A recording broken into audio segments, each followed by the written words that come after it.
Mara could feel the tension in the room as soon as she stepped into the dining room. The familiar scent of roasted chicken and baked bread did nothing to calm her racing heart. She knew something was off the moment she saw her sister, Kira, standing with her arms crossed and a hard, unreadable expression. Mara had learned long ago that when Kira looked like this, it meant trouble. The rest of the family was gathered around the table. Their parents, Helen and Grant, sat quietly, observing more than participating, and that made Mara's stomach twist. She had always been the one to be judged, blamed, or ignored, and tonight felt like it could be the worst of it. Kira finally broke the silence, her voice sharp and unyielding. "You have until sunrise to get out of my house." Her words cut through the room like a knife, making Mara flinch despite her best effort to appear composed. She looked down at the table, noticing the crumbs of bread and the glint of cutlery, as if they were witnesses to this cruel declaration. Mara's mind raced, but she kept her face calm. She remembered all the times Kira had tried to make her feel small, the countless nights of silent treatments, the mocking laughter at family gatherings. Tonight, however, she knew she couldn't let fear control her. She had learned to be patient, to plan, and most importantly, to observe. With deliberate calm, Mara reached into her blazer pocket and placed a small brass key on the table. It was heavy and cold to the touch, but it represented everything she had worked for in secret. Kira's eyes flickered with confusion, a crack in the otherwise solid wall of her anger. The other family members shifted in their seats, sensing that something significant was about to happen. Mara's voice was soft but firm. "Then you have 60 seconds to save your future." The words surprised even her, spoken not with threat, but with a strange kind of authority she hadn't felt before. Kira's jaw worked silently, and Mara knew she had struck a chord. Silence filled the room, thick and tense, as if time itself had stopped to watch. Memories of the past few months flashed through Mara's mind. The funeral of their grandmother, Rosalind Vale, still felt fresh in her memory. While her family posed for pictures and shared their grief publicly, Mara had stayed in the back row, quietly observing and feeling the pangs of being an outsider in her own family. It was there that the first piece of her plan had started, when the family lawyer, Mr. Arthur Bloom, handed her the envelope containing the updated will. The will had changed everything.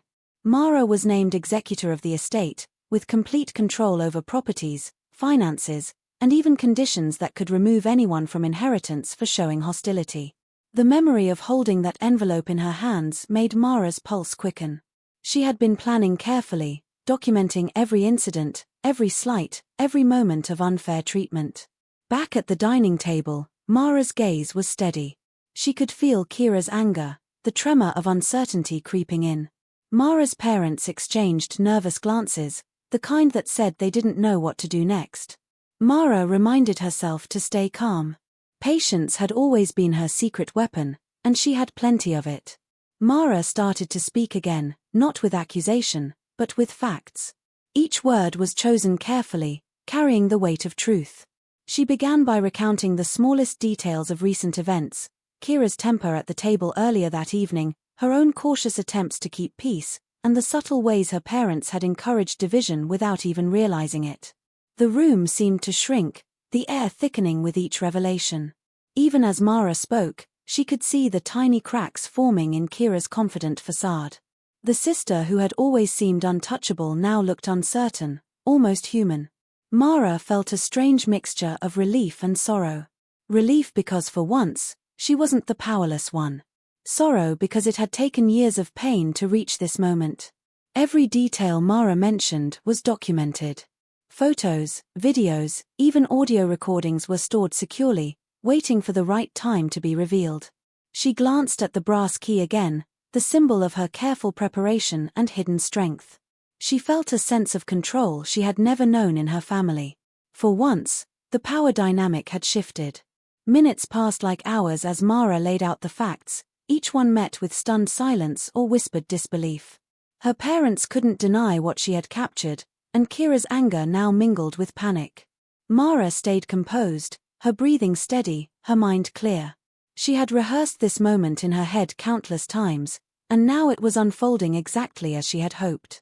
By the time Mara finished, the room was a mix of tension, surprise, and reluctant respect. Kira's fists were clenched, but she no longer looked like she could command the room. Helen pressed a napkin to her mouth, Grant stared at his hands, and Mara realized she had achieved something remarkable. She had taken the first step toward reclaiming her place in the family, not through anger, but through preparation, observation, and undeniable truth. The clock ticked on, but Mara felt no rush. She knew that what came next would define the relationship she had with her family for years to come. Yet in that moment, with the brass key on the table and the evidence ready to be revealed, Mara finally felt a spark of hope. For the first time in her life, she wasn't just a member of the family, she was the author of her own story. Mara sat quietly in the living room, her thoughts heavy as she remembered the events that led her here.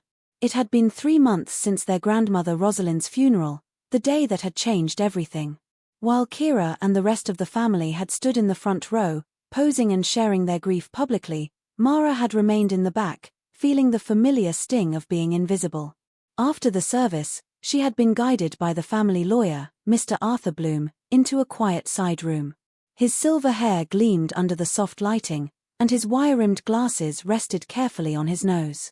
He handed Mara an envelope, thick and substantial, and spoke in a low voice. "Your grandmother updated her will 6 months ago. You are now the executor of her estate." Mara's fingers trembled slightly as she accepted the envelope. Her grandmother had trusted her with everything: properties in Colorado and California, financial portfolios, and more than $3 million in assets. But it was the clause in the will that made her heart race. Any relative who showed hostility toward Mara would forfeit their share of the inheritance, provided she documented it. Mara could still feel the weight of her grandmother's wisdom and foresight pressing on her shoulders. This was not just money, it was recognition, protection, and validation. Back at the dinner table that night, Mara slowly began to lay out the details. She reached for her phone and opened the carefully organized folder she had prepared. Photos, videos, and audio clips documented the years of hostility and mistreatment. She started with the incidents from the past few months: Kira's outbursts, the times her parents had subtly encouraged division, and the moments that revealed their true feelings toward her. Each piece of evidence was methodical, precise, and undeniable. Kira's face went pale, and her hands trembled slightly. Mara could see that her sister had not expected this. Her parents shifted uneasily, unable to find words to respond. Mara's voice was calm but firm, each sentence measured. She recounted the funeral, the way Kira and the others had behaved, and how she had quietly observed everything. She told them about Mr. Bloom, the envelope, and the legal power now resting in her hands. The room was silent, the only sound coming from the ticking clock on the wall. Mara felt a strange sense of satisfaction, though she reminded herself it was not about revenge. It was about justice, about standing in her own truth for the first time. She had been preparing for this moment, documenting each incident, gathering evidence, and learning to remain calm even when the world around her seemed chaotic. Mara then explained how her grandmother had wanted to protect her from hostility and harm, ensuring that anyone who acted with malice would face consequences. She showed Kira the clause in the will and emphasized that it was enforceable, legal, and binding. Her parents' eyes widened as they realized that Mara now held the power to enforce the law, not just family expectations. By the end of the evening, Mara had laid out everything: the memories, the evidence, and the legal truth. Kira's anger was now mixed with fear, and her parents were caught between disbelief and acknowledgement. Mara took a deep breath and looked at each of them in turn. This was the moment where she no longer felt small or powerless. She had the facts, the law, and the moral high ground. Though tense, the room had shifted. The family could no longer dismiss her. Mara felt a small, yet powerful sense of victory. She had turned the tables, not through anger, but through truth and preparation. Her grandmother's foresight had given her this opportunity, and Mara intended to use it wisely. This was the second part of her journey, the part where she claimed her voice and began to take control of her life. Mara's hands were steady as she opened her phone and pulled up the evidence she had carefully collected over months. Videos, photos, and audio recordings documented the many moments of hostility and abuse from Kira and, sometimes, even their parents. Each piece was carefully labeled, dated, and ready to be presented. She began with the simplest incidents, Kira yelling at her over minor mistakes, mocking her in front of friends, and trying to control every move Mara made in the house. The videos showed Kira's anger escalating, her face red, her fists clenched. Mara played the recordings calmly, letting the evidence speak for itself. Next, she revealed the audio clips of her parents whispering behind her back, calling her names, and questioning her worth.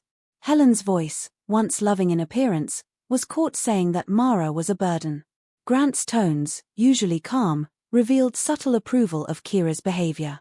Mara felt a pang of sorrow as she realized how long this pattern had continued, but she pushed it aside. This was not the time for emotion, it was the time for truth. Kira's confidence began to falter. Her face went pale, and her hands fidgeted nervously. She tried to interrupt, to laugh it off, but Mara's calm determination left no room for dismissal. Every photo, every video, every sound clip reinforced the facts. Hostility had been documented, and the will made it clear that the consequences were real. Mara continued to reveal the events of the evening itself. She showed the moment Kira had struck her with the bottle at dinner, the way she had blocked the door, and even tried to sabotage Mara's personal belongings. The dining room fell silent. Helen covered her mouth, and Grant's eyes widened in disbelief. Kira's anger mixed with fear, her usual bravado disappearing. As Mara presented the evidence, she felt a strange mix of empowerment and sadness. Empowerment because for the first time, her family had to face the truth of their actions. Sadness because it had taken so long for her voice to be heard. Yet she knew that standing firm now would set a precedent for respect and fairness in the future. She ended with a gentle but firm statement. This is all documented. Every hostile action, every harmful word, every unfair attack.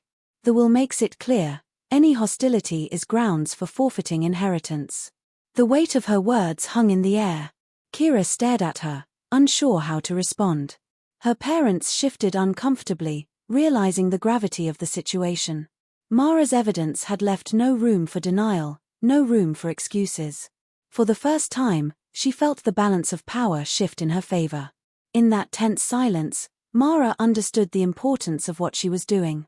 This wasn't just about money or revenge, it was about being acknowledged, being respected, and being treated fairly. And with every photo, video, and audio clip she displayed, she claimed that recognition for herself. This was part 3 of her journey, the part where she revealed the truth, documented the hostility, and began to change the family dynamic forever. Mara took a deep breath and let her gaze sweep across the room. The evidence had shaken the family, but there was one final revelation that would truly change everything. She reached for the brass key again, holding it up so everyone could see the weight of what it represented. Then she spoke, her voice calm and deliberate. This house, it's mine now, Mara said. The words hit the room like a thunderclap. Her parents gasped. Kira's face drained of color, and her confident stance wavered. Mara could feel the tension ripple through the space, the air charged with disbelief and shock. She explained how she had purchased the house after Kira's repeated financial missteps had led to mortgage defaults and looming foreclosure. Mara had let them stay without paying rent, giving them time, patience, and grace while she gathered what was required to enforce the will legally. Every detail was laid out clearly, the foreclosure, the bank's preference for cash, and her own careful planning. Kira's anger tried to rise, but Mara's steady presence quelled it. She slid a folder across the table with the deed and the documents proving her ownership. The proof was undeniable. The family had always seen Mara as powerless, but tonight, they witnessed the truth. She had control, she had foresight, and she had finally claimed what was hers. Mara continued, explaining the illegal and undocumented aspects of Kira's previous rental arrangements in the basement, and how she had discovered years of undeclared income. She described the reviews, the complaints, and the evidence she had compiled. Grant sagged in his chair, realizing that their options were dwindling. Reason had left the room, replaced by undeniable proof and the weight of legality. The chandelier above them hummed faintly, a quiet witness to the moment. Helen whispered in disbelief, "We gave Kira this house free and clear." Mara simply kept her tone even, explaining the financial mismanagement and the bank's involvement. Her voice remained calm, but it carried an unshakable authority. For 4 weeks, Mara had allowed them to stay, gathering all required evidence and preparing the groundwork for this evening. Now, the time had come to reveal the truth. The room was silent except for the ticking of the clock, each second amplifying the realization that the house, the inheritance, and Mara's rights were not negotiable. Mara felt a sense of control and justice. She was no longer the powerless sister, the scapegoat, or the overlooked family member. She had planned, documented, and now revealed the truth. The house, a symbol of her patience and foresight, was finally in her hands. This was part 4 of her journey, the part where she revealed the ultimate truth, proved her authority, and changed the family dynamic forever. The balance of power had shifted, and Mara could finally see the path forward, one guided by fairness, respect, and her own carefully earned freedom. Mara placed 2 envelopes on the table, her hands steady despite the tension in the room. She looked at each family member, her eyes meeting Kira's first.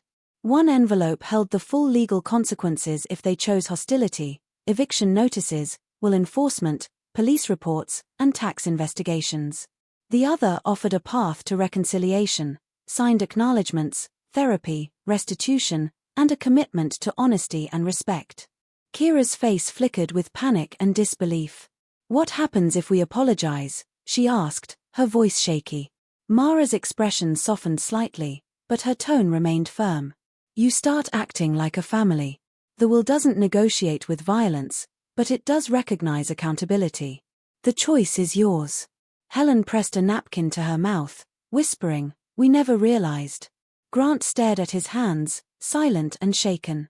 Mara continued to explain each option carefully, emphasizing that the path to reconciliation required genuine change, not empty words. The clock ticked steadily in the background, each second reminding them of the urgency. Mara opened her tablet and displayed security footage from the dining room. She scrubbed through recent weeks, showing Kira using a spare key to enter her room, take items, and attempt to manipulate situations. Each clip reinforced the clause in the will, documented hostility had consequences. The room was tense, filled with the weight of truth. Kira's bravado had melted away, replaced by uncertainty and fear. Her parents exchanged anxious glances, realizing that the power they once held over Mara had shifted irrevocably. Mara emphasized that the consequences were real but fair.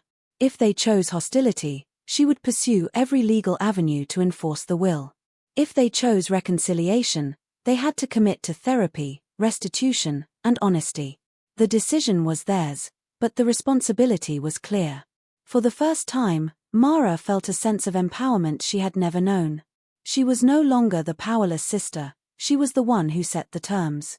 Kira's lips trembled, her voice caught, and finally, after a long pause, Helen whispered an apology.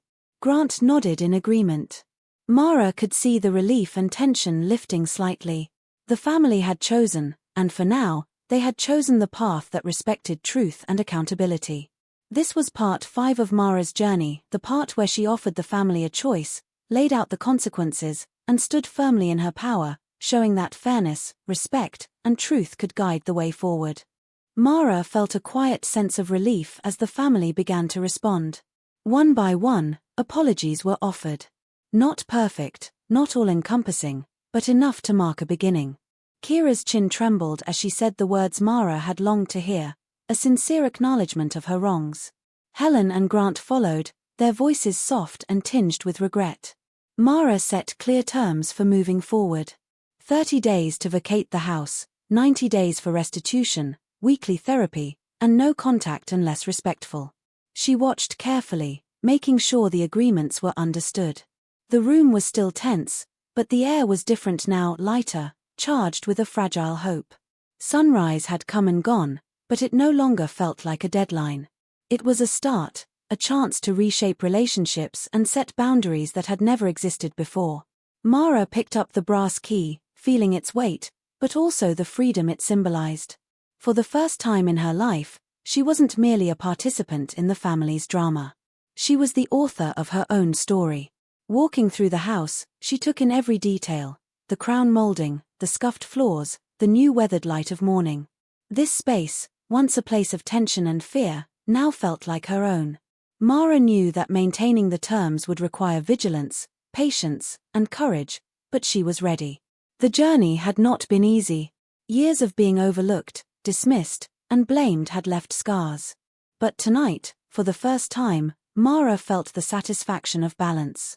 She had documented the truth, presented it with calm authority, and offered her family a choice.